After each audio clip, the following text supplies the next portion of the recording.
আমার স্ক্রিন দেখতে পাচ্ছ?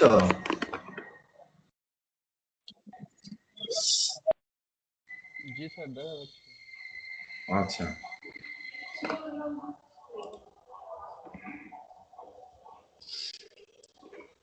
দিনা শুনতে পাচ্ছ? ফারিয়া দিনা। জি স্যার।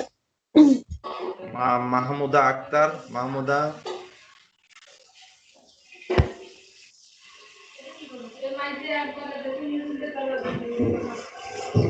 মাহমুদা। জি স্যার, শুনতে পাচ্ছি। হ্যাঁ, শুনতে পাচ্ছি। মেহজাবিন। জি স্যার।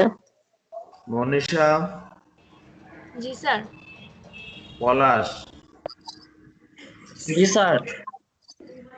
রেজওয়ানা। জি স্যার। সাবরিনা। জি sir. Shubhankar.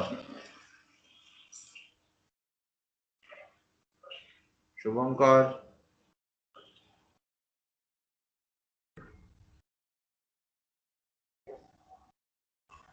Shubhankar. Yes sir. আচ্ছা, সুমাইয়া। জি স্যার। তামান্না। জি স্যার। আচ্ছা, যাই হোক, মোটামুটি তোমরা রেসপন্সিভ আছো।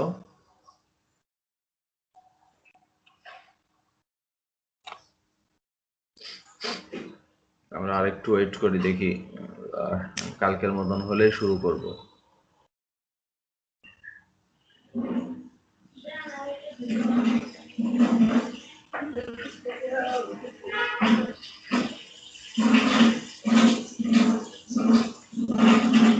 মন্তাসির শুনতে পাচ্ছ? মন্তাসির।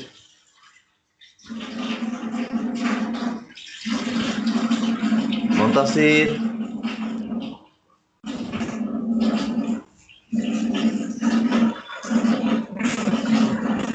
বিধান শুনতে পাচ্ছ? বিধান। আচ্ছা, ওকে।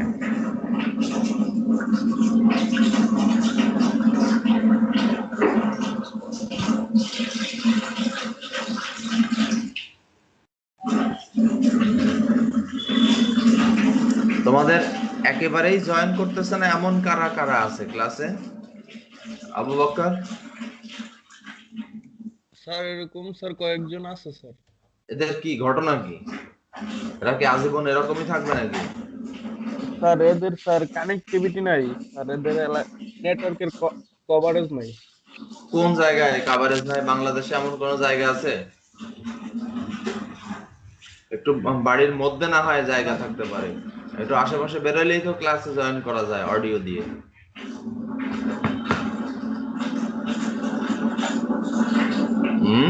যারা যারা নাই তাদেরকে বলবো না স্যার আপনার সাথে যোগাযোগ করার জন্য। হ্যাঁ, সেটা তুমি বলো, ঠিক আছে? জি স্যার।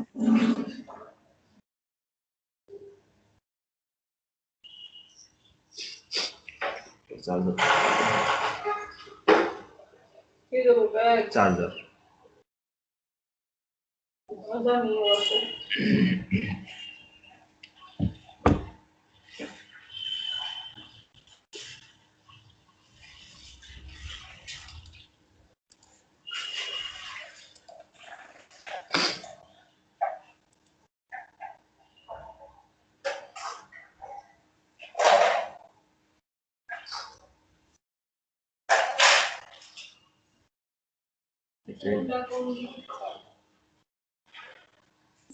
এটা এখানে, এটা এখানে,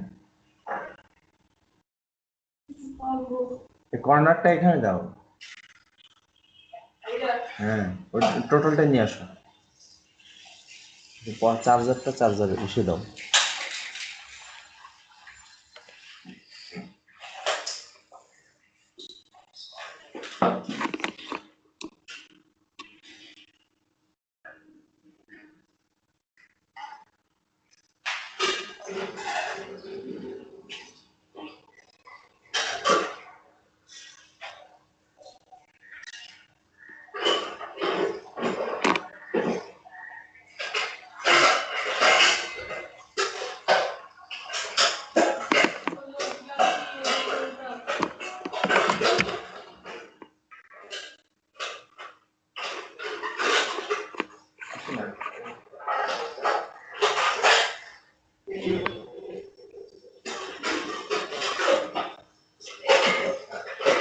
আসছে।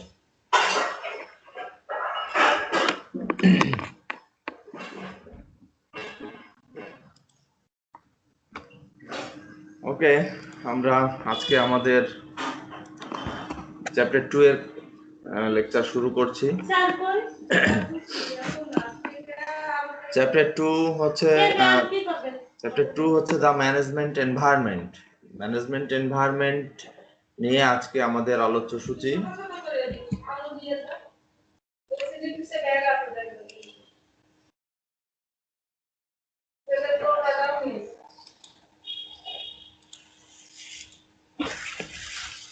আজকে যে চ্যাপ্টারের আলোচ্য বিষয়ে আমরা যেটা দেখব যে explain what is the external environment is and why it's important. External environment বলতে আমরা কি বুঝি এবং এটা কেন অত্যন্ত গুরুত্বপূর্ণ। Discuss how the external environment affects manager. কিভাবে এক্সটার্নাল এনভায়রনমেন্ট গুলো ম্যানেজারদেরকে অ্যাফেক্ট করে বা প্রভাব ফেলে।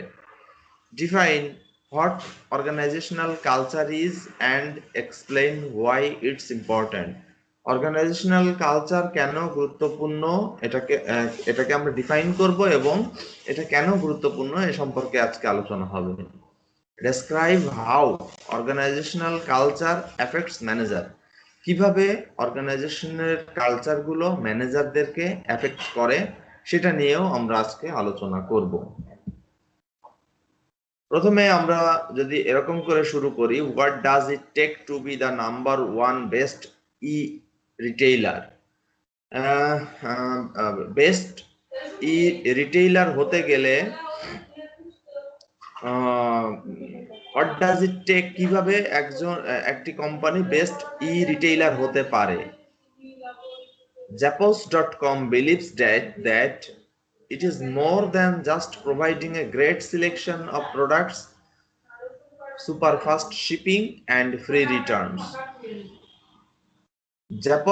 Zappos.com এটা বিলিভ করে যে প্রোডাক্টের সিলেকশনটা যদি ভালো হয়, শিপমেন্টটা যদি দ্রুততর হয় এবং রিটার্ন যদি ভালো হয়, তাহলেই বেস্ট ই রিটেইলার হওয়া সম্ভব।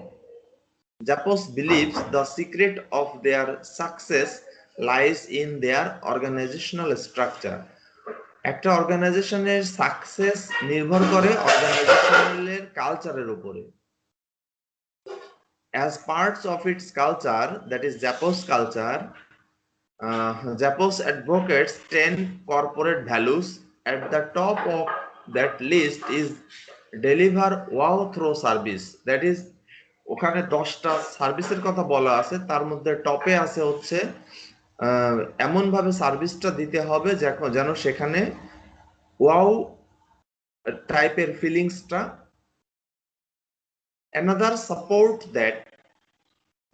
Another factor that contributes to success is how an organization deals with their dynamic environment. অন্যান্য ফ্যাক্টরগুলোর মধ্যে যেটা আসছে যে সেই অর্গানাইজেশনের ডাইনামিক এনভায়রনমেন্টের মাধ্যমে অর্গানাইজেশনটা কিভাবে ড্রিল করে, সেইটি হচ্ছে অন্যান্য সাকসেস ফ্যাক্টরগুলোর মধ্যে অন্যতম। Change is everywhere. That is, একটা অর্গানাইজেশন যখন স্টার্ট হয় তখন থেকে শুরু করে সময় পরিবর্তনের সাথে সাথে নানা রকম পরিবর্তনের মধ্য দিয়ে যেতে হয় এবং এই পরিবর্তনগুলিকে অ্যাকসেপ্ট করে নতুন স্ট্র্যাটেজি নিয়ে কাজ করাই হলো অর্গানাইজেশনের ভিত্তি। Companies must be able to adapt, to assess and adapt to internal and external changes if they want to survive in today's turbulent business world. বর্তমান যে প্রতিযোগিতামূলক বিশ্বে একটা অর্গানাইজেশনকে যদি টিকে থাকতে হয়, তাহলে তার যে ইন্টারনাল এবং এক্সটার্নাল চেঞ্জ গুলো আছে, এই চেঞ্জ গুলো তাদেরকে বোঝা প্রয়োজন এবং এই চেঞ্জের সাথে কোম্পানিকে অবশ্যই অ্যাডাপ্ট করিয়ে নিয়ে চলতে হবে। Explain what is the external environment is and why it's important. আমরা দেখতে চাচ্ছি এক্সটার্নাল এনভায়রনমেন্ট বলতে কি বুঝি এবং এটা কেন অত্যন্ত গুরুত্বপূর্ণ। What is external environment?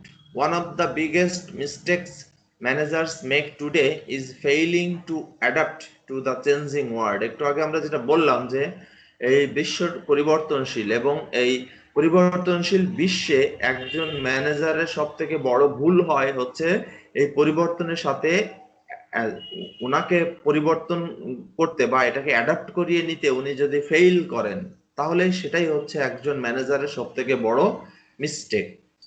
No successful organization or its managers can operate without understanding and dealing with the dynamic environment, external and environment that surrounds it. একটি অর্গানাইজেশনের দুই ধরনের এনভায়রনমেন্ট থাকে, একটা হচ্ছে তার ভেতরকার পরিবেশ আর একটা হলো অর্গানাইজেশনটা যে এনভায়রনমেন্টে রান করে এটাকে বলা হয় এক্সটার্নাল এনভায়রনমেন্ট। সুতরাং external environment or internal environment এটা একজন ম্যানেজারকে সঠিকভাবে উনি এটা অপারেট করবেন এবং ওনার আন্ডারস্ট্যান্ডিংটা যেন প্রপার থাকে।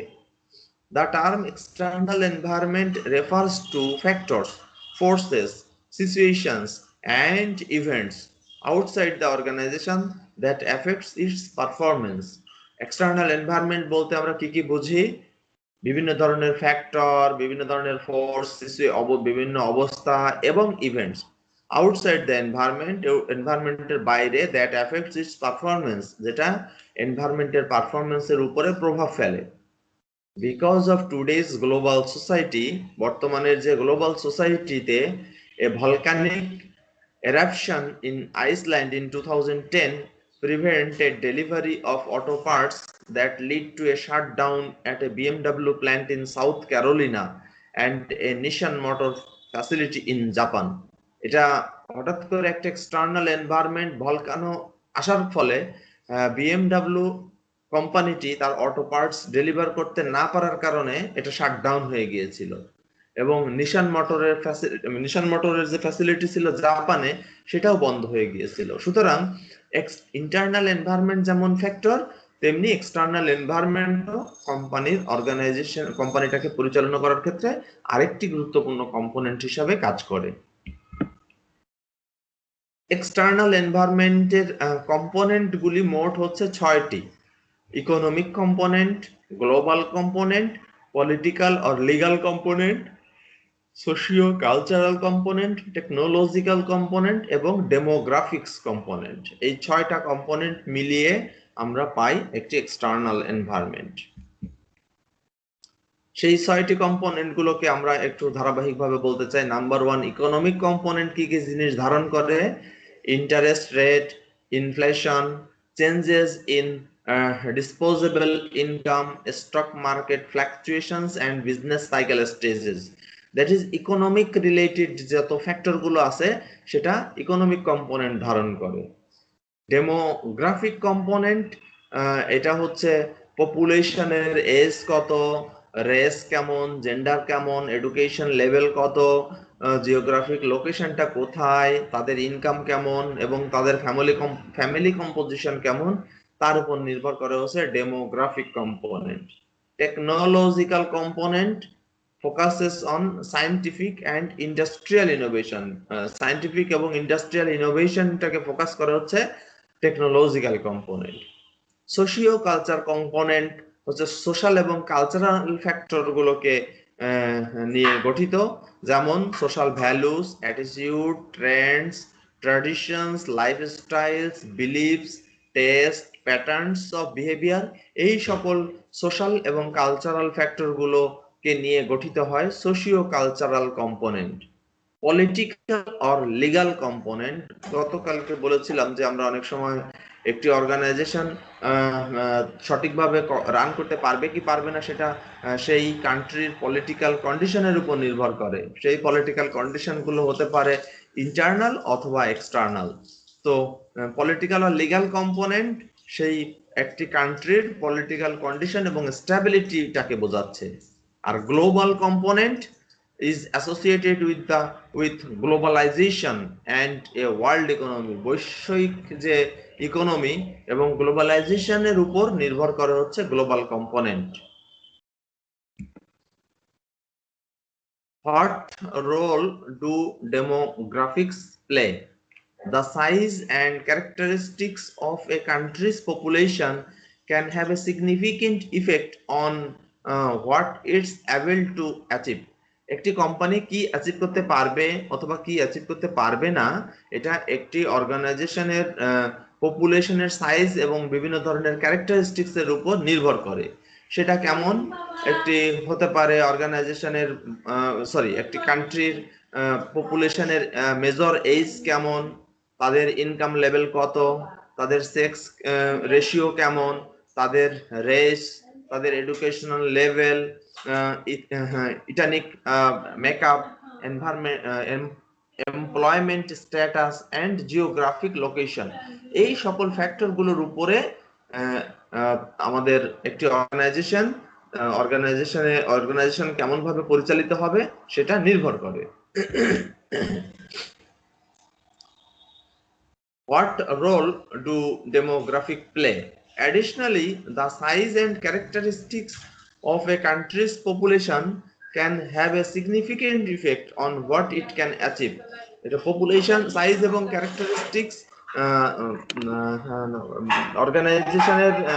অর্গানাইজেশনটি কি অ্যাচিভ করতে পারবে অথবা কি পারবে না সেটা অনেকাংশে নির্ভর করে। যেমন একটা এক্সাম্পল বলেছে, for example experts say that by 2050, এক্সপার্টরা বলেছেন যে 2050-এ emerging economic lead by India and China will collectively be larger than the developed country.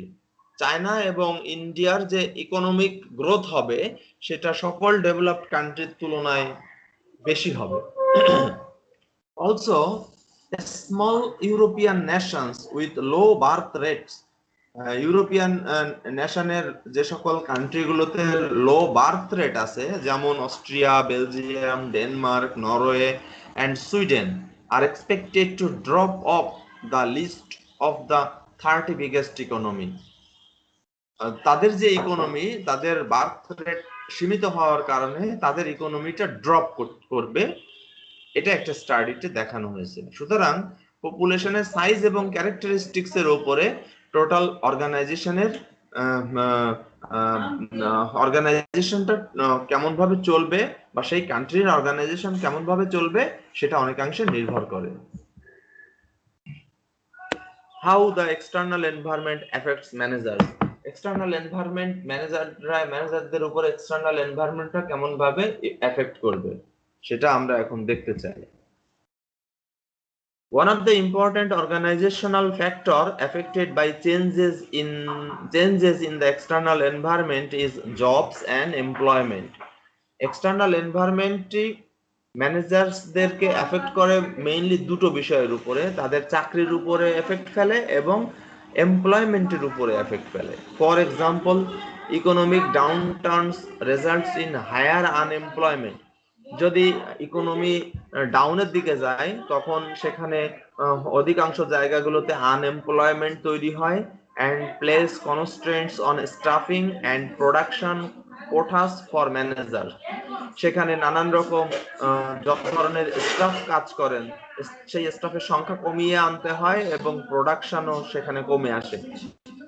Not only does the external environment affect the number of jobs available, external এনভায়রনমেন্টটা কি পরিমাণে job available আছে তার উপর নির্ভর করে না, but it also impacts how jobs are managed and created. এটা জবগুলো কিভাবে ম্যানেজ হবে এবং জবগুলো কিভাবে ক্রিয়েট হবে তার উপরও প্রভাব ফেলে। Changing conditions can create demands. যেহেতু একটা পরিবর্তন চলে আসে সেটার ফলে ডিমান্ড তৈরি হয় ফর মোর টেম্পোরারি ওয়ার্ক, অধিক অস্থায়ী কাজের জন্য, এন্ড অল্টারনেটিভ ওয়ার্ক অ্যারেঞ্জমেন্ট, এবং বিকল্প কাজগুলোকে অ্যারেঞ্জ করতে গিয়ে চেঞ্জিং কন্ডিশনের ফলে নানান রকম ডিমান্ড তৈরি হয়। There are 3 ways that the external environment affect manager. তিনটি পদ্ধতিতে এক্সটার্নাল এনভায়রনমেন্ট ম্যানেজারদের উপরে প্রভাব ফেলে। কি কি? its impact on jobs and employment, এটা হচ্ছে জব এবং এমপ্লয়মেন্টের উপর প্রভাব ফেলে। the amount of environmental uncertainty, এনভায়রনমেন্টের যদি আনসার্টেনিটি মানে আমরা বলবো যে অসামঞ্জস্যতা এবং অনিশ্চয়তা, and the nature of stakeholder relationship, এবং স্টেক হোল্ডারদের মধ্যে পারস্পরিক যে সম্পর্ক আছে সেই পারস্পরিক সম্পর্কের নেচারের উপর নির্ভর করে। Environments differ in their amount of environmental uncertainty. এনভায়রনমেন্টটা ডিফার করে এনভায়রনমেন্টাল আনসার্টেনিটির উপরে, which relates to, যেটা দুটি বিষয়ের উপর নির্ভর করে। the degree of change in an organizational environment, একটা অর্গানাইজেশনালের এনভায়রনমেন্টে পরিবর্তনের পরিমাণ কেমন তার উপর নির্ভর করে। আরেকটা হলো the degree of complexity in that environment, ওই এনভায়রনমেন্টের কমপ্লেক্সিটি কেমন তার উপর নির্ভর করে। Degree of change is characterized as being dynamic or stable. চেঞ্জের পরিমাণটা ক্যারেক্টারাইজড করা হচ্ছে দুইটা বিষয়ের উপর নির্ভর করে, একটাকে বলা হচ্ছে ডাইনামিক আর একটাকে বলা হচ্ছে স্টেবল।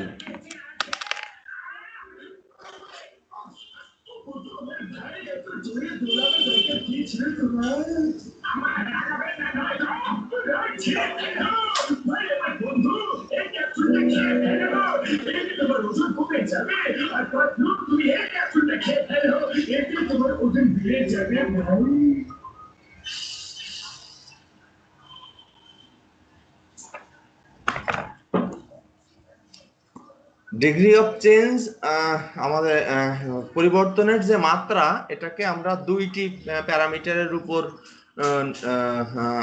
প্যারামিটার দিয়ে এটাকে ক্যারেক্টারাইজড করা হয়। একটাকে বলছি আমরা ডাইনামিক আর একটাকে বলা হচ্ছে স্টেবল। এটাকে একটি এটা আমরা পরবর্তীতে আমরা আলোচনা করব।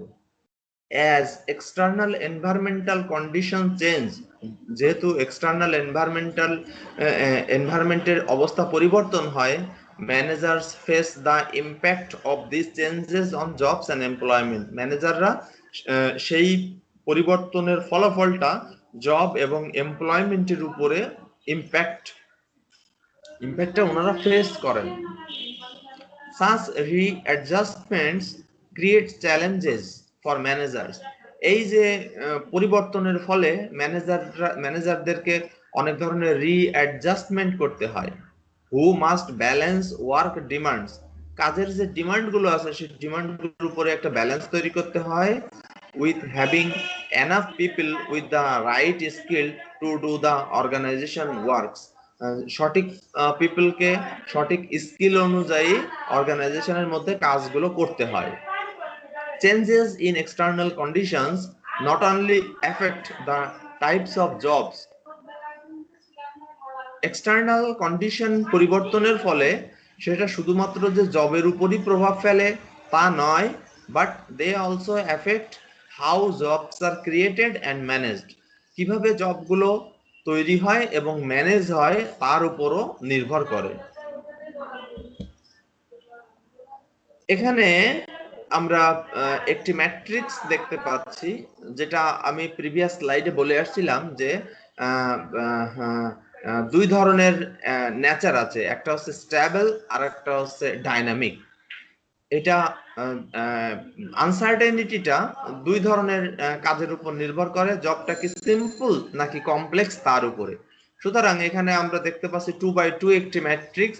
যদি জবটা সিম্পল হয় এবং স্টেবল হয় তার জন্য কিছু ক্যারেক্টারিস্টিক্স, জবটা যদি সিম্পল এবং ডাইনামিক হয় তার জন্য কিছু ক্যারেক্টারিস্টিক্স। তো সুতরাং যদি জবটা সিম্পল এবং স্টেবল হয় সেই ক্ষেত্রে স্টেবল এন্ড প্রেডিক্টেবল এনভায়রনমেন্ট হতে হবে, কম্পোনেন্টের সংখ্যা সীমাবদ্ধ হতে হবে, components are somewhat similar, component গুলো কোনো সময় একই রকম হবে, and remain basically the same, এবং অধিকাংশ সময় এটা একই রকম হয়। Minimal need to sophisticated knowledge of components, ন্যূনতম হচ্ছে সফিস্টিকেটেড নলেজ প্রয়োজন হয় সিম্পল অর্গানাইজেশনের ক্ষেত্রে। আর অর্গানাইজেশনটা যদি কমপ্লেক্স হয় সেই ক্ষেত্রে স্টেবল এন্ড প্রেডিক্টেবল এনভায়রনমেন্ট কম্পোনেন্টের সংখ্যা বেশি থাকবে, কম্পোনেন্টগুলো সিমিলার থাকবে না, এবং হাই সফিস্টিকেটেড নলেজ এবং কম্পোনেন্টের প্রয়োজন হবে। আর যদি অর্গানাইজেশনটা সিম্পল হয় এবং যদি ডাইনামিক হয়, সেখানে ডাইনামিক অ্যান্ড আনপ্রেডিক্টেবল এনভায়রনমেন্টটা আনপ্রেডিক্টেবল হবে এবং ডাইনামিক হবে, কম্পোনেন্টের সংখ্যা কম থাকবে, কম্পোনেন্টগুলো একই রকম থাকবে এবং মিনিমাম কম্পোনেন্টের প্রয়োজন হবে, মিনিমাম নলেজের প্রয়োজন হবে। আর যদি এনভায়রনমেন্ট যদি কমপ্লেক্স হয় এবং ডাইনামিক হয়, সেই সকল ক্ষেত্রগুলোতে ডাইনামিক এবং আনপ্রেডিক্টেবল এনভায়রনমেন্ট, কম্পোনেন্টের সংখ্যা বেশি থাকবে এনভায়রনমেন্টে, কম্পোনেন্টগুলো একে অপরের সাথে সীমিত হবে না, এবং high need for sophisticated knowledge of component, মানে নলেজের মাত্রাটা, সফিস্টিকেটেড নলেজের পরিমাণটা অনেক বেশি হতে হবে, হাই হতে হবে। এই বিষয়টাকেই, এই ম্যাট্রিক্সটাকেই আবার পরবর্তীতে দুইটা স্লাইডে এখানে ব্যাখ্যা করা হয়েছে।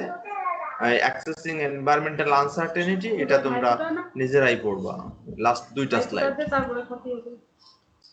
এখন যেটা আমরা দেখতে চাই যে ম্যানেজিং স্টেকহোল্ডারস রিলেশনশিপ। একটা অর্গানাইজেশনে যারা কাজ করেন, অর্গানাইজেশনের সাথে যারা সম্পর্কযুক্ত, অর্গানাইজেশনের যারা ইউজার, কেই আমরা বলি একটা অর্গানাইজেশনের stake holder. The nature of stakeholder relationship is another way in which the environment influences manager. স্টেকহোল্ডারদের রিলেশনশিপ আর অন্য আরেকটা পদ্ধতি যেটা হচ্ছে ম্যানেজারদেরকে ইনফ্লুয়েন্স করে। Remember, the more obvious and secure this relationship, the more influence manager will have over organizational outcomes. যত বেশি এই রিলেশনশিপটা যত বেশি ভালো হবে, এই ম্যানেজারদের উপরে সেই স্টেকহোল্ডারদের ইনফ্লুয়েন্সের পরিমাণ তত বাড়বে। Stakeholders are any constituencies in an organizational environment that are affected by the organization decisions and actions. প্রত্যেকটি অর্গানাইজেশনের ডিসিশন এবং অ্যাকশনগুলোর দ্বারা একটি অর্গানাইজেশনের ম্যানেজাররা এফেক্টেড হন। These groups have a stake in or are significantly influenced by what the organization does. একটি organisation কি করে তার উপরে এই গ্রুপের ইনফ্লুয়েন্সটা আসে। In turn this groups can influence the organisation. পক্ষান্তরে এই গ্রুপটা অর্গানাইজেশনের উপরে প্রভাব ফেলে, দ্যাট ইজ স্টেকহোল্ডাররা অর্গানাইজেশনের উপরে প্রভাব ফেলে। There are a number of benefits to external stakeholders relationship. এই যে স্টেকহোল্ডারদের মধ্যে রিলেশনশিপটা ম্যানেজ করার বেশ কিছু সুবিধা আছে, বেনিফিট আছে। কি কি benefit? Good stakeholder management improves organizational performance. যদি আমরা ভালোভাবে এই রিলেশনশিপটা মেইনটেইন করতে পারি, তাহলে অর্গানাইজেশনের পারফরম্যান্সটা বাড়ানো সম্ভব। The organization is perceived as doing the right thing, which demonstrates corporate social responsibility, and creates a positive image of the organization. এটা যদি আমরা করি তাহলে এটা কাজটা সঠিকভাবে করা হবে এবং একটি অর্গানাইজেশনের পজিটিভ ইমেজ ক্রিয়েট হবে। Because an organization depends on external groups for resources, বিভিন্ন রিসোর্সগুলির কারণে এক্সটার্নাল গ্রুপের উপরে যদি একটি অর্গানাইজেশন নির্ভর করে, and as outlets for goods and services, এবং বিভিন্ন ধরনের সার্ভিস এবং সেবা পাওয়ার জন্য যদি আমরা ব্যবহার করি, decisions that consider stakeholders interest can pay off. স্টেকহোল্ডার্স এর ইন্টারেস্ট গুলোকে অনেক সময় পে করা হতে পারে। Gone are the days of business as usual for either organizations or managers. Managers will have to make difficult make difficult situations about how they do businesses and about their people. ম্যানেজারদেরকে অনেক সময় difficult situation নিতে হয়, সেটা হতে পারে তাদের business অথবা তাদের লোকজনদেরকে পরিচালনা করার জন্য। It's important to understand how changes in the external environment will affect your future organizational and management experiences. এটা অত্যন্ত গুরুত্বপূর্ণ এটা বোঝার জন্য যে এক্সটার্নাল এনভায়রনমেন্ট গুলো তোমার ভবিষ্যৎ অর্গানাইজেশনাল এবং ম্যানেজমেন্টের যে এক্সপেরিয়েন্সটা আছে সেটার ক্ষেত্রে, এটাকে ম্যানেজ করার ক্ষেত্রে এক্সটার্নাল এনভায়রনমেন্টটা কি পরিমাণে এফেক্ট ফেলে সেটা বোঝা অত্যন্ত গুরুত্বপূর্ণ। এখানে একটি অর্গানাইজেশন এবং তার স্টেক হোল্ডার কারা কারা হবেন সেটা একটু বোঝানো হয়েছে।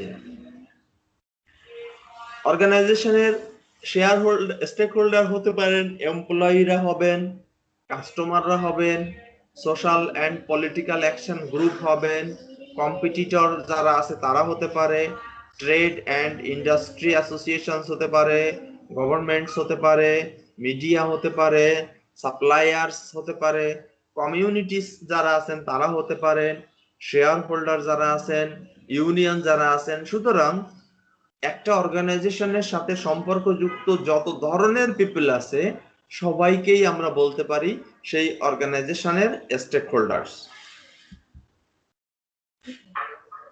What organizational culture is and explain why it's important. Organizational culture বলতে আমরা কি বুঝি এবং এটা কেন গুরুত্বপূর্ণ? Organizational culture has been described as the shared values, principles, traditions, and ways of doing things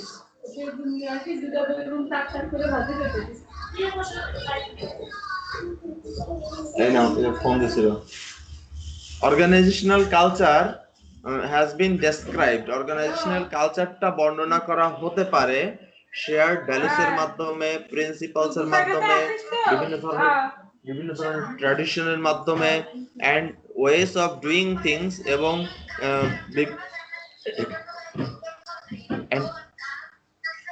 ways of doing things এবং কাজগুলো করার পদ্ধতি that influence the way organizational members act, এবং যে পদ্ধতিতে অর্গানাইজেশনের মেম্বারগুলি কাজ করেন এবং প্রভাব বিস্তার করেন। The most organizations, অধিকাংশ organizations, these shared values and have evolved over time. বিভিন্ন ধরনের শেয়ার্ড ভ্যালু এবং প্র্যাকটিস গুলো দীর্ঘদিন ধরে এটা পরিচালনা করা হয়ে আসছে and largely determine এবং বড় পরিসরে নির্ণয় করা হয় how things are done in a given organization. একটা অর্গানাইজেশনে কাজগুলো কিভাবে করা হবে সেটা নির্ণয় করা হয়। Culture implies three things. Culture তিন ধরনের বিষয়কে ইমপ্লাই করে।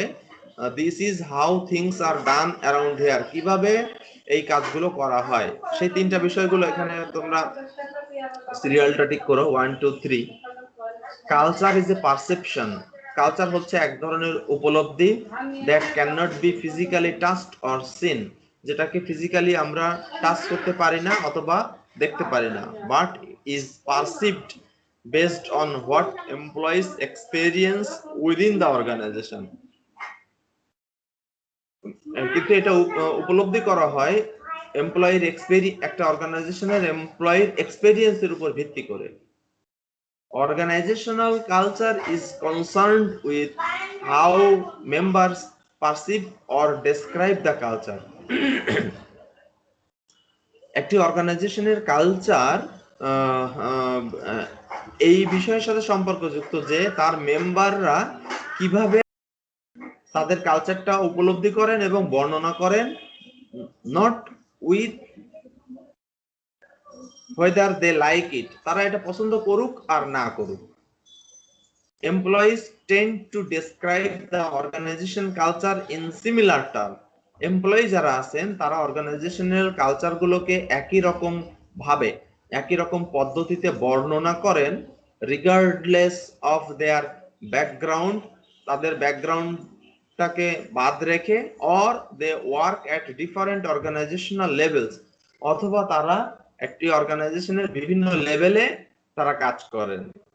অর্গানাইজেশনাল কালচার ইজ ইম্পর্টেন্ট, অর্গানাইজেশনের কালচারটা অত্যন্ত গুরুত্বপূর্ণ because of the impact it has on decisions। Organizational কালচারটা তার ইম্প্যাক্ট আছে কিসের উপরে? বিভিন্ন ধরনের সিদ্ধান্ত গ্রহণের ক্ষেত্রে, বিভিন্ন ধরনের বিহেভিয়ারের ক্ষেত্রে এবং বিভিন্ন ধরনের কাজ করার ক্ষেত্রে।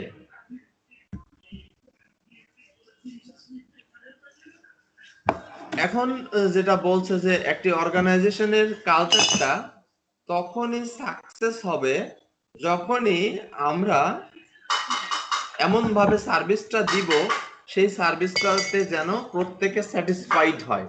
যদি স্যাটিসফাইড হয় তখনই সেটা হচ্ছে একটি স্ট্রং কালচার হিসাবে বিবেচিত হবে।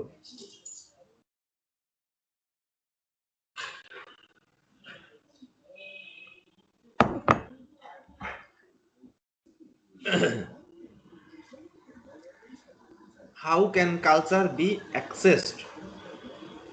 আমরা কালচার গুলোকে কিভাবে অ্যাক্সেস করতে পারি? এখানে তোমরা একটা ফিগার দেখতে পাচ্ছ।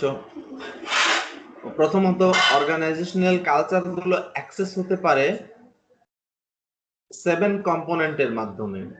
সেটাকে বলছে attention to detail, outcome orientation, people orientation, team orientation, aggressiveness, stability and innovation and risk taking। তো প্রথমে যদি আমি বলি যে attention to detail, এটা বলতে বোঝা যাচ্ছে degree to which employees are expected to exhibit precision, analysis and attention to detail। Outcome orientation বলতে বোঝাচ্ছে degree to which manager focuses on, সেই সকল ডিগ্রি যেটা ম্যানেজার গুলো ফোকাস করছেন কিসের উপরে? রেজাল্টস অর আউটকামস, একটা অর্গানাইজেশনের যে রেজাল্ট অথবা যে আউটকাম তার উপরে, rather than how this outcomes are achieved. এটা কিভাবে এই আউটকাম গুলো আসতেছে সেটা না দেখে ওনারা শুধু রেজাল্ট বা আউটকামের উপরে শুধুমাত্র ফোকাস দেন। People orientation, degree to which management decisions take into account the effect on people the organization, একটি অর্গানাইজেশনের পিপলের উপরে কোন ধরনের এফেক্ট আছে সেটাকে বলছে people orientation. Team orientation, degree to which work is organized around teams rather than individuals, আলাদা আলাদা ভাবে কাউকে বিবেচনা না করে একটা টিম হিসাবে বিবেচনা করা হয় টিম ওরিয়েন্টেশনের ক্ষেত্রে। Aggressiveness, degree to which employees are aggressive and competitive rather than cooperative। কোঅপারেটিভের তুলনায় এমপ্লয়িরা কি ধরনের অ্যাগ্রেসিভ অথবা কি ধরনের কম্পিটিটিভ অন্যান্য অর্গানাইজেশনের তুলনায় সেটাকে অ্যাগ্রেসিভনেসের মাধ্যমে প্রকাশ করা হচ্ছে। Stability, degree to which organizational decisions and actions emphasis maintaining the status quo। অর্গানাইজেশনে যে সকল সিদ্ধান্ত এবং যে সকল অ্যাকশন গুলো আছে সেই অ্যাকশন গুলোকে কিভাবে মেইনটেইন করা হবে সেটা স্টেবিলিটির উপরে নির্ভর করে। ইনোভেশন এন্ড রিস্ক টেকিং, একটি অর্গানাইজেশনের কি পরিমাণে ইনোভেটিভ এবং কতটুকু রিস্ককে সে রিসিভ করতে পারবে সেটা ইনোভেশন এবং রিস্ক টেকিং এর মাধ্যমে আমরা জানতে পারবো, এবং এই 7টি বিষয়ের উপরেই হচ্ছে অর্গানাইজেশনের কালচার গুলো নির্ভর করে।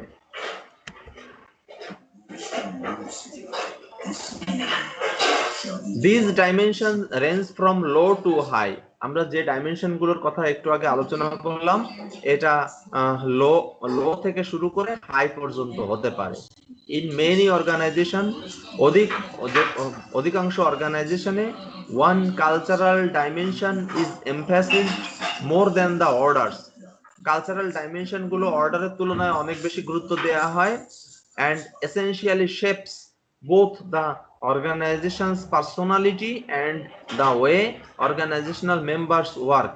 Organizational personality গুলিকে শেপ দেওয়ার ক্ষেত্রে অথবা অর্গানাইজেশনের মেম্বার গুলোর কাজ করার ক্ষেত্রগুলোতে বিশেষ গুরুত্ব দেওয়া হয়। ফর ইনস্ট্যান্স, এক্সাম্পল হিসেবে একটি বলা হচ্ছে Sony corporation focuses on product innovation. Sony corporation সবসময় তাদের প্রোডাক্টের ইনোভেশনের উপরে ফোকাস করে। Identified in this graphics as innovation and risk taking, এবং তারা এটাকে এভাবে নাম দিচ্ছে যে ইনোভেশন এবং রিস্ক টেকিং হিসাবেই তারা নাম দিচ্ছে। In contrast, Southwest Airlines has made its employees a central part of its culture.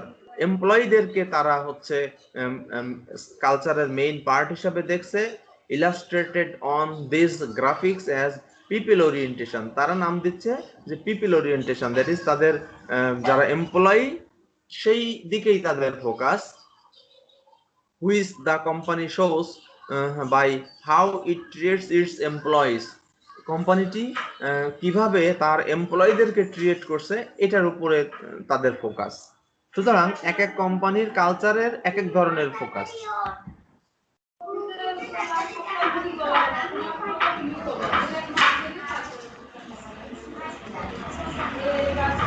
How do employees learn the culture? এমপ্লয়িরা কালচার সম্পর্কে জানবে কিসের মাধ্যমে? বিভিন্ন প্রক্রিয়ায় তারা কালচার সম্পর্কে জানতে পারে। সেটা হতে পারে ওই কোম্পানির হিস্ট্রি পড়ে বা স্টোরিজ গুলো পড়ে, রিচুয়ালস এর মাধ্যমে, ম্যাটেরিয়াল সিম্বলের মাধ্যমে, ল্যাঙ্গুয়েজ গুলির মাধ্যমে, অথবা IKEA, ওয়ালমার্ট অথবা নর্ডস্ট্রম, এগুলি হচ্ছে আলাদা আলাদা কোম্পানি এবং তারা বিভিন্ন প্রক্রিয়ায়, সে ল্যাঙ্গুয়েজের মাধ্যমে হতে পারে, সেই অর্গানাইজেশনের প্রথা কেমন আছে সেটার মাধ্যমে হতে পারে, অর্গানাইজেশনের হিস্ট্রি কেমন তার মাধ্যমে তারা জানতে পারে যে সেই অর্গানাইজেশনের নেচার গুলো কেমন হয়। তো অর্গানাইজেশনের স্টোরি বলতে বোঝাচ্ছে যে সেই অর্গানাইজেশনটি কখন থেকে শুরু হয়েছে, কারা শুরু করেছে, কিভাবে শুরু করেছে, তার নেচার গুলো কি, সেটা হলো অর্গানাইজেশনের স্টোরি। কর্পোরেট রিচুয়ালস, এটাকে বলা হচ্ছে are repetitive activities, that is কিছু কিছু কাজগুলো হচ্ছে বারবার পর্যায়ক্রমিক ভাবে করা লাগে, that express and reinforce the important values and goals of the organization. সেটা একটি অর্গানাইজেশনের ভ্যালু এবং গোল গুলোকে রিইনফোর্স করে। Material symbol such as the layout of organization facility, একটা অর্গানাইজেশনের ফ্যাসিলিটি গুলি কেমন, how employees dress, এমপ্লয়ীদের ড্রেস গুলি কোনো সুনির্দিষ্ট কোনো নেচার আছে কিনা, employees parks and so on give a sense of whether the work environment is formal or casual. যে অর্গানাইজেশনটি নিয়ে আলোচনা করা হচ্ছে সেই অর্গানাইজেশনে এমপ্লয়িরা কি ফর্মাল ড্রেসের মধ্যে থাকে নাকি ক্যাজুয়াল ড্রেসের মধ্যে থাকে, কি fun or serious, or the kind of the behavior that are rewarded such as risk taking, conservative, participative and so on, এগুলিকে বলা হয় ম্যাটেরিয়াল সিম্বল। আরেকটাকে বলা হচ্ছে language. Many organizations use language, অধিকাংশ অর্গানাইজেশন গুলো ল্যাঙ্গুয়েজ ব্যবহার করে to identify and unite members of a culture by developing unique terms to describe equipments, key personnel, customer, processes and products related to its business. তার বিজনেসের সাথে সম্পর্কযুক্ত বিভিন্ন ধরনের ইকুইপমেন্ট, কি পার্সোনাল, তার যারা ক্রেতা আছে, যত সব প্রসেস গুলো আছে, প্রোডাক্ট গুলো আছে, সেগুলোকে বর্ণনা করার ক্ষেত্রে কোন ধরনের ল্যাঙ্গুয়েজ ব্যবহার করা হয়, সেই ল্যাঙ্গুয়েজ গুলিও একটি অর্গানাইজেশনের কালচারের উপর নির্ভর করে। Where does an organization's culture come from? একটি অর্গানাইজেশনের কালচার গুলো কোন জায়গা থেকে আসে? An organization culture generally reflects the vision or mission of its founders. Organization যারা প্রতিষ্ঠা করেন তাদের মিশন এবং ভিশন থেকেই কালচারটা আসে। Who establish the early culture, যারা ওই অর্গানাইজেশনের আর্লি কালচারটাকে এস্টাবলিশ করেন বাই প্রজেক্টিং অ্যান ইমেজ, একটা ইমেজকে প্রজেকশন করেন of what the organisation should be and what its values are, অর্গানাইজেশনটি কেমন হওয়া উচিত এবং তার ভ্যালুগুলো কেমন। The small size of most new organization helps the founders impose their vision on all organization members. ছোট একটি অর্গানাইজেশনের যে কালচারটা সেটা অর্গানাইজেশনের সকল মেম্বারের উপরে তাদের ভিশনগুলো ওনারা দিয়ে দেন। As organization culture then results from the interaction between, তো অর্গানাইজেশনের কালচার বিভিন্ন জনের মধ্যে ইন্টারাকশনের ফলাফল, যেমন কাদের মধ্যে হতে পারে, the founders biases and assumptions, যারা কোম্পানিটা প্রতিষ্ঠা করেন তাদের বায়াস এবং ধারণার সাথে সম্পর্কযুক্ত। What the first employees learn from their own experience, এবং প্রথম যারা এমপ্লয়ি থাকেন তারা তাদের অভিজ্ঞতা দিয়ে কি অর্জন করলেন তারই একটি ধারাবাহিকতা কালচারের মধ্যে কালচার হিসাবে পরিগণিত হয়। How does organizational culture affect manager, এখন অর্গানাইজেশনাল কালচার ম্যানেজারের উপরে কি প্রভাব ফেলে? এটা দুই ধরনের প্রভাব ফেলে। Through its effect on what employees do and how they behave, এমপ্লয়িরা কি করবে এবং তারা কিভাবে বিহেভ করবে, এটা এক number. Through its effects on what managers do as they plan, organise, lead and control, যেহেতু একটি অর্গানাইজেশনের ম্যানেজাররা প্ল্যান করেন, অর্গানাইজ করেন, লিড করেন এবং কন্ট্রোল করেন, তার উপরেও প্রভাব পড়ে। মেজরি ক্যাপলান, president of the Animal Planet and the Science Television Network, describes how the power of organizational culture affects her as manager. উনি ব্যাখ্যা করেছেন কিভাবে অর্গানাইজেশনাল কালচারটা ম্যানেজারের উপরে প্রভাব ফেলেন। উনি কি বলেছেন? she says that, উনি বলেছেন যে one of our company's stated goal is, কোম্পানির যে একটা সুনির্দিষ্ট গোল সেটা হচ্ছে to make it the place where when you come to work you feel like you have the opportunity to bring your best self and you are the challenged to bring your best self. উনি বলছেন যে যখন কোনো কাজে আসা হয়, যখন তুমি কোনো কাজ করতে আসবে তখন তুমি মনে করবে যে you feel that you have the opportunity, তোমার কাছে সেই সুযোগটি আছে to bring your best self, তুমি তোমার নিজেকে সবথেকে ভালো একটি অবস্থানে নিয়ে যাবে, এবং ইউ আর অলসো চ্যালেঞ্জড, তোমাকে চ্যালেঞ্জড করা হচ্ছে তুমি যেন অবশ্যই সেই বেস্ট সেলফটা তুমি আনতে পারো বা বেস্ট সেলফটা তুমি করতে পারো।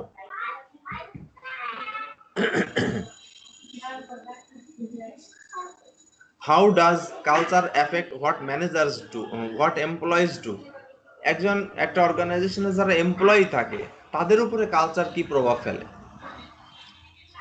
an organization culture has an effect on what employees do, একটা এমপ্লয়ি কি করে তার উপরে প্রভাব ফেলে, depending on how strong or weak it is, এটা নির্ভর করে সেটা কত শক্তিশালী এবং কত দুর্বল তার উপরে। স্ট্রং কালচার আর weak culture.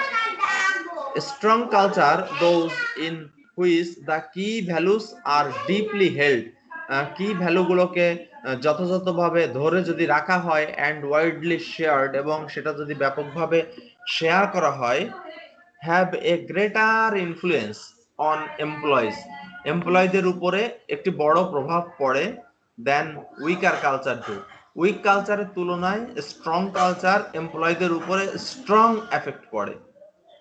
Strong cultures can create predictability, strong culture predictability create করে, orderliness create করে and consistencies create করে without the need for written rules, এটা কোনো মানে লিখিত কোনো রুলস থাকার কোনো প্রয়োজন নাই, রেগুলেশন থাকার কোনো প্রয়োজন নাই, because employees internalize this behavior when they accept the organizational culture. যখন একটা এমপ্লয়িরা অর্গানাইজেশনের কালচার গুলোকে অ্যাকসেপ্ট করেন, সেটা ওনারা ইন্টারনালি ওনারা এটাকে অ্যাকসেপ্ট করিয়ে নেন।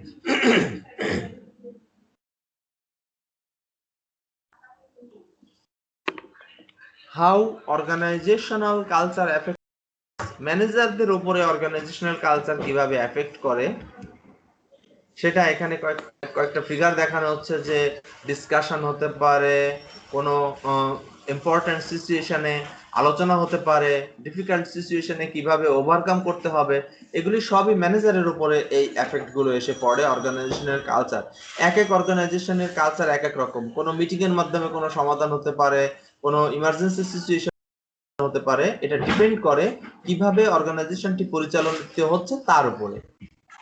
এখানে ম্যানেজাররা কি করবেন? An organization culture constrains what manager can and cannot do. অর্গানাইজেশনের কালচার একটা ম্যানেজার কি করবে বা করবে না তাকে সুনির্দিষ্টকরণ করে, and how they manage, এবং তারা কিভাবে ম্যানেজড হবেন সেটা গাইড করে। Such constraints are rarely explicit and all manager must quickly learn. প্রত্যেকটা ম্যানেজারকে অবশ্যই শিখতে হবে how to respond in their organization, তারা কিভাবে তাদের অর্গানাইজেশনে রেসপন্ড করবেন। For instance, the following values are unwritten.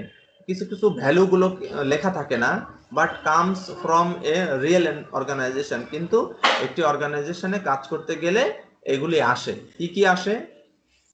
Look busy even if you are not.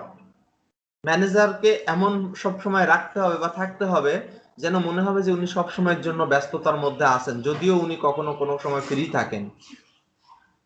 If you take risk and fail around here, যদি তুমি কখনো রিস্ক নাও এবং সেখানে ফেইল করো, you shall pay dearly for it, রিস্কের কারণে তুমি সেখানে অবশ্যই তোমাকে পে করতে হবে। বিফোর ইউ মেক ডিসিশন, কোনো সিদ্ধান্ত নেয়ার পূর্বে, run it by your boss, তুমি এটা তোমার বসকে দিয়ে এটাকে রান করিয়ে নাও, so that he or she is never surprised, উনি যেন কখনো সারপ্রাইজড না হয়ে যান। We make our products only as good as the competition forces us to, আমরা আমাদের প্রোডাক্ট গুলোকে এমন ভাবে তৈরি করব, কম্পিটিশন আমাদেরকে যেদিকে নিয়ে যায় আমাদের প্রোডাক্ট গুলো সেই রকম করে ভালোভাবে তৈরি করতে হবে।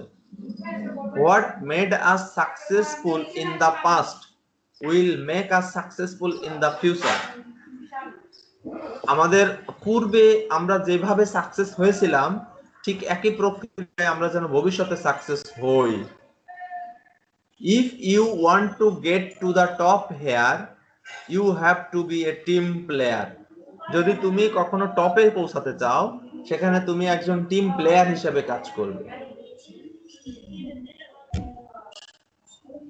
The link between values such as the one described on the last slide and the managerial behavior is clear. তার মানে পূর্ব স্লাইডে আমরা যেটা আলোচনা করলাম তার মধ্যে একটার সাথে আরেকটার মধ্যে পারস্পরিক সম্পর্ক সেখানে থাকবে।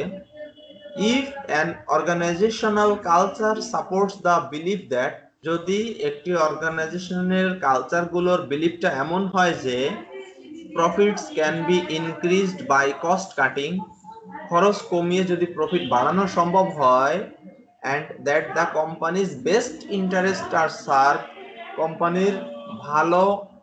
কোম্পানির যে ইন্টারেস্টটা যদি আমরা সার্ভ করতে পারি by achieving slow, ধীরে ধীরে আমরা যদি এটা অ্যাচিভ করতে পারি, but steady increases in quarterly earnings, managers are unlikely to pursue innovative, risky, long-term and expansionary programs.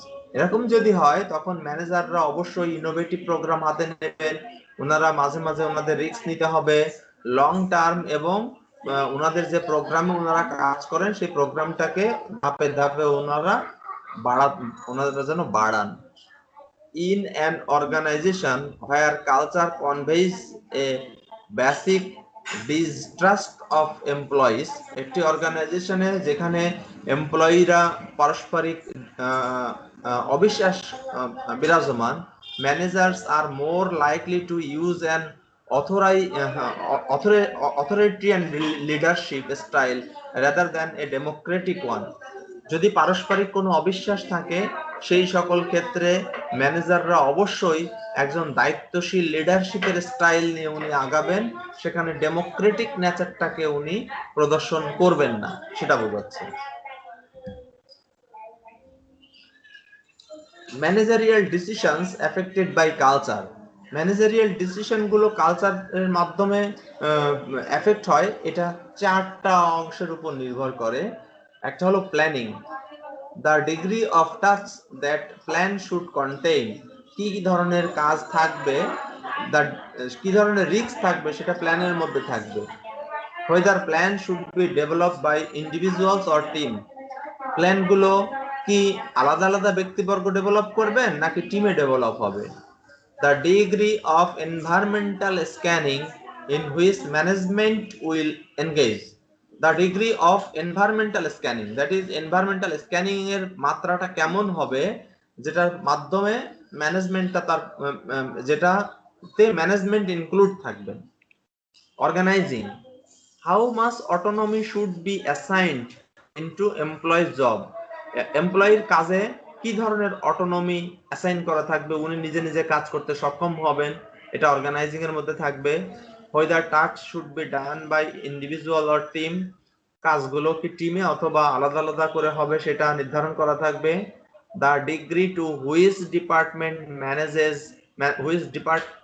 managers interact with each other, কোন ম্যানেজার গুলো কোন ডিপার্টমেন্টের ম্যানেজার গুলো একে অপরের সাথে সম্পর্ক যুক্ত থাকবেন সেটা অর্গানাইজিং এ ঠিক করে দেওয়া হবে।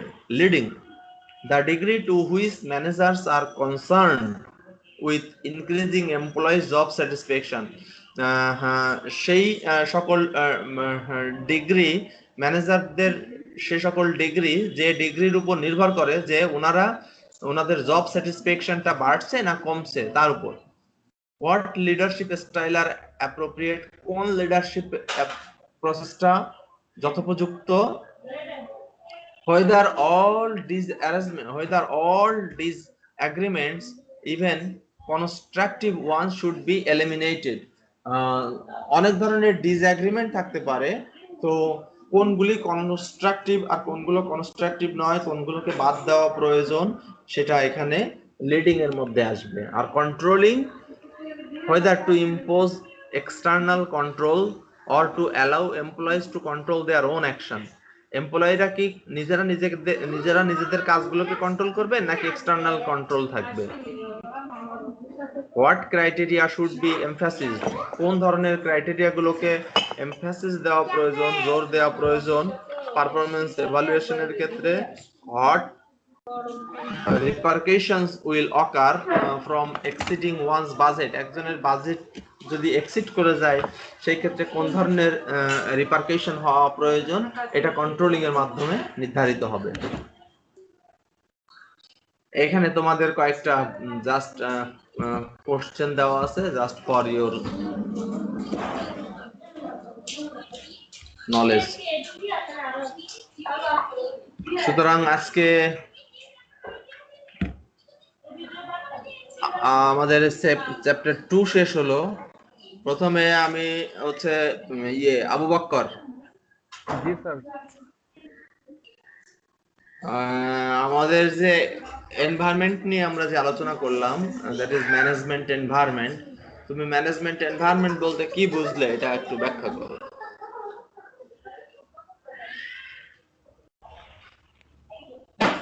ম্যানেজমেন্ট এনভায়রনমেন্ট হলো যে এখানে ম্যানেজমেন্ট করতে গেলে আমাদের যে সকল ক্রাইটেরিয়ার উপর আমাদের দৃষ্টি রাখতে হবে।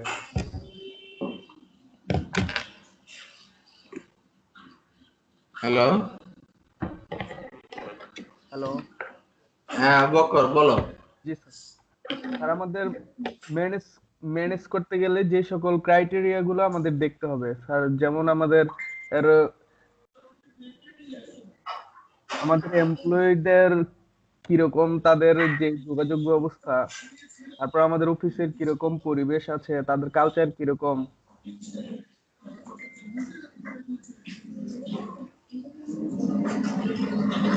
দিনা ফারিয়া ফারিয়া जी सर जी सर ইন্টারনাল এনভায়রনমেন্ট আর এক্সটার্নাল এনভায়রনমেন্ট বলতে কি বোঝো?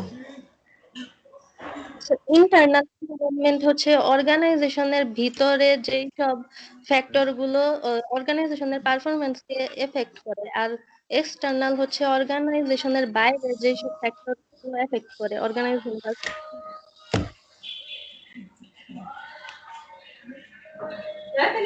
মাহমুদা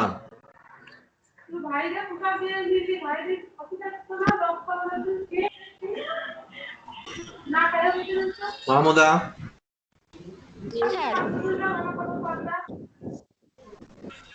তুমি স্টেক হোল্ডার বলতে কি বোঝো? স্টেক হোল্ডার বলতে কি বোঝো?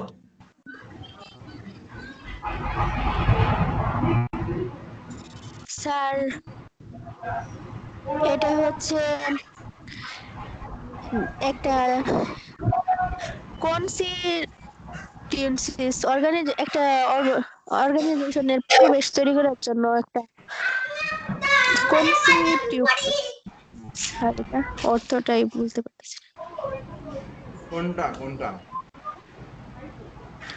স্যার এই যে স্টেক হোল্ডার স্যার এনে না না, আমি বলছি শুধু স্টেক হোল্ডার বলতে কি বোঝো? তোমাকে তো অন্য কিছু বলি নাই। স্টেক হোল্ডার কারা? কাদেরকে আমরা বলি স্টেক হোল্ডার?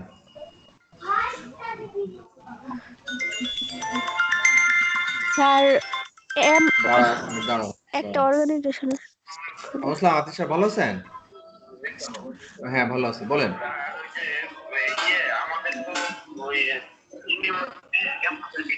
হ্যাঁ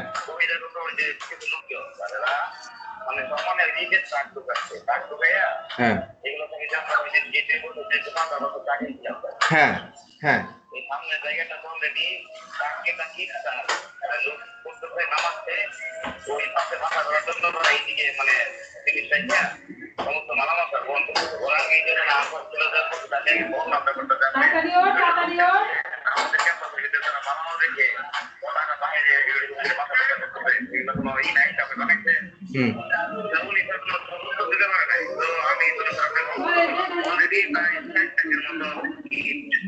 আমাকে তো কেউ বলে নাই যে এখানে ইট আসতেছে, বাইরের ইট কেউ আসতেছে। আমাকে আপনি মনে হয় প্রথম জানাইছেন।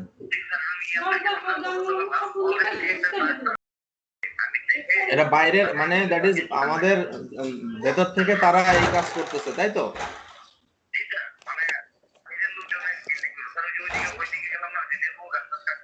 হ্যাঁ হ্যাঁ হ্যাঁ হ্যাঁ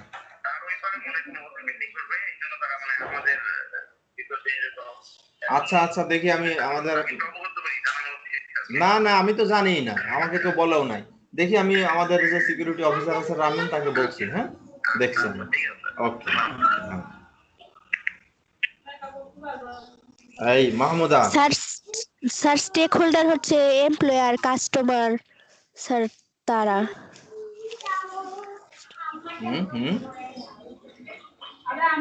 একটা অর্গানাইজেশনের স্টেক হোল্ডার হচ্ছে এমপ্লয়ার, কাস্টমার।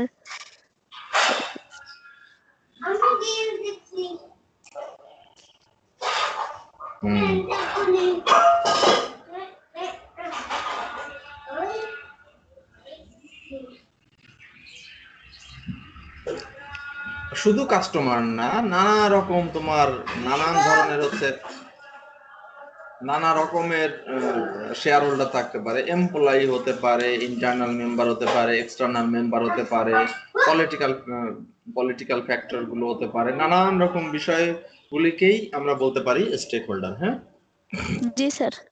হাদিজা, जी सर তুমি কি ক্লাস শুনতে পেরেছো, বুঝতে পেরেছো আজকের ক্লাস? जी सर তুমি বলো তো, এই তোমার এই এনভায়রনমেন্টাল যে চেঞ্জ, এর ফলে আমরা দুই ধরনের ম্যাট্রিক্স দেখেছিলাম, একটা হলো স্ট্যাবল আর একটা হলো ডাইনামিক, তাই তো? স্ট্যাবল আর ডাইনামিকের মধ্যে পার্থক্য কি?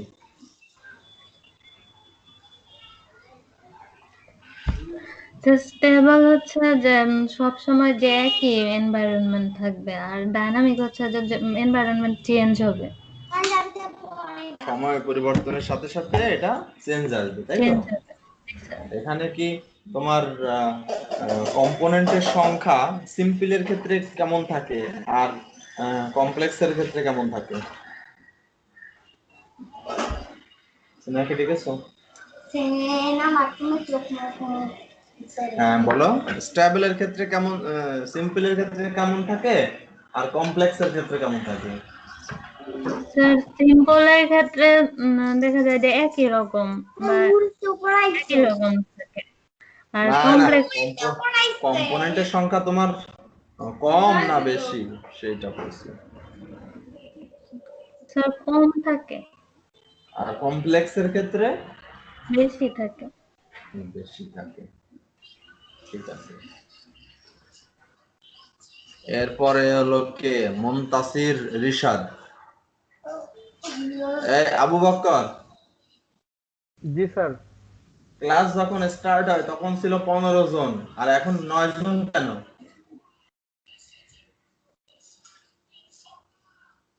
হ্যাঁ, আর রিসেন্টলি স্যার 2-1 জন স্যার লিভ নিছে স্যার। একজন তো শুধু মেডিকেলে যাচ্ছে, বাকিরা কোথায় গেল?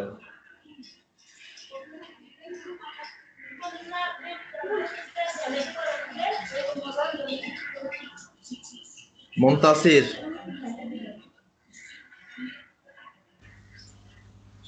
স্যার অর্গানাইজেশনাল কালচার বলতে কি বোঝো? অর্গানাইজেশন কালচার হচ্ছে স্যার কিছু মানে একটা ইন্ডাস্ট্রির স্যার কিছু রুলস আর কি স্যার, যেগুলো ওরা ফলো করে স্যার। কালচার গুলো তৈরি করে কারা? কারা তৈরি করে? স্যার এগুলো একটা একটা স্যার অর্গানাইজেশনের বিহেভ করলেই স্যার এটা স্যার এটা তৈরি করে স্যার অর্গানাইজেশনের সাথে স্যার যারা জড়িত আর কি স্যার ওরাই। হ্যাঁ হ্যাঁ, অর্গানাইজেশনের যারা ফাউন্ডার, বুঝলে?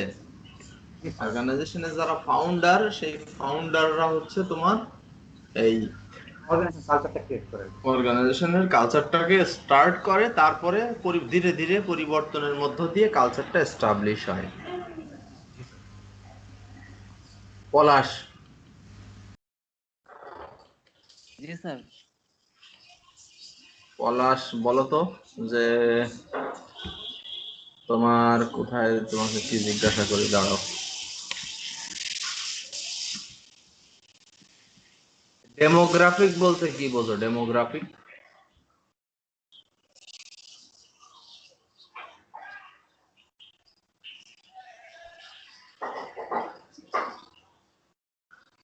ডেমোগ্রাফিক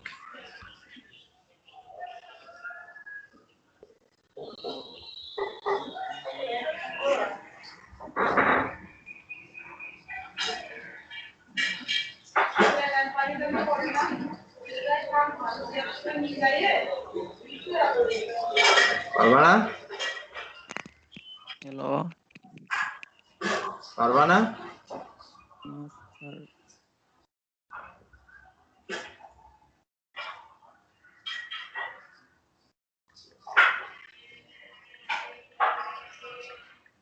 পলাশ পারবা না নাকি? স্যার ডেমোগ্রাফিকটা স্যার ভুলে গেছি। এর মধ্যেই ভুলে গেছো?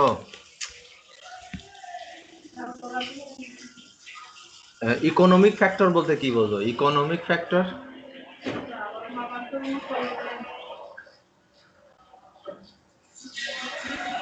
Economic factor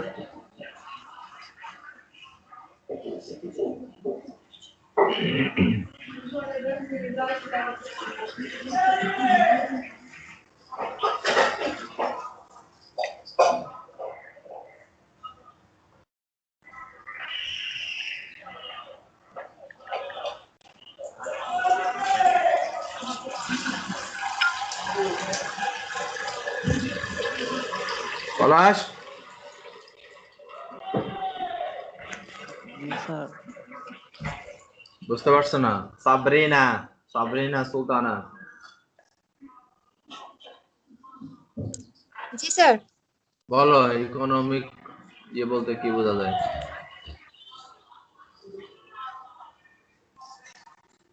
sir economic factor হচ্ছে স্যার ইন্টারেস্ট রেট, তারপর হচ্ছে স্যার ইনকামের যে চেঞ্জ, তারপর স্যার স্টক মার্কেট এগুলো।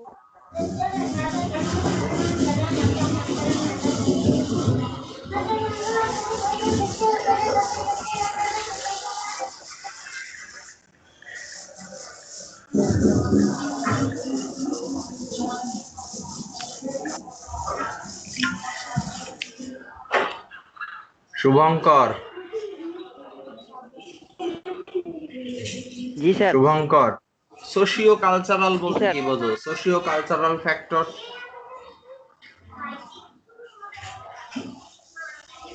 সোশিও কালচারাল ফ্যাক্টর আমাদের সোশিয়াল সমাজের কালচার, রিচুয়াল, ল্যাঙ্গুয়েজ এগুলো স্যার। হ্যাঁ বলো, ভালো করে বলো। আমাদের সমাজে স্যার বিভিন্ন ধরনের রিচুয়াল, ল্যাঙ্গুয়েজ এগুলো স্যার।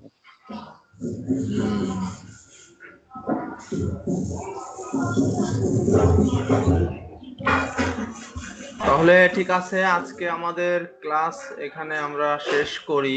আগামীকালকে ক্লাসটা নিব সকাল ঠিক সেম টাইমে, tomorrow at 9 AM art class.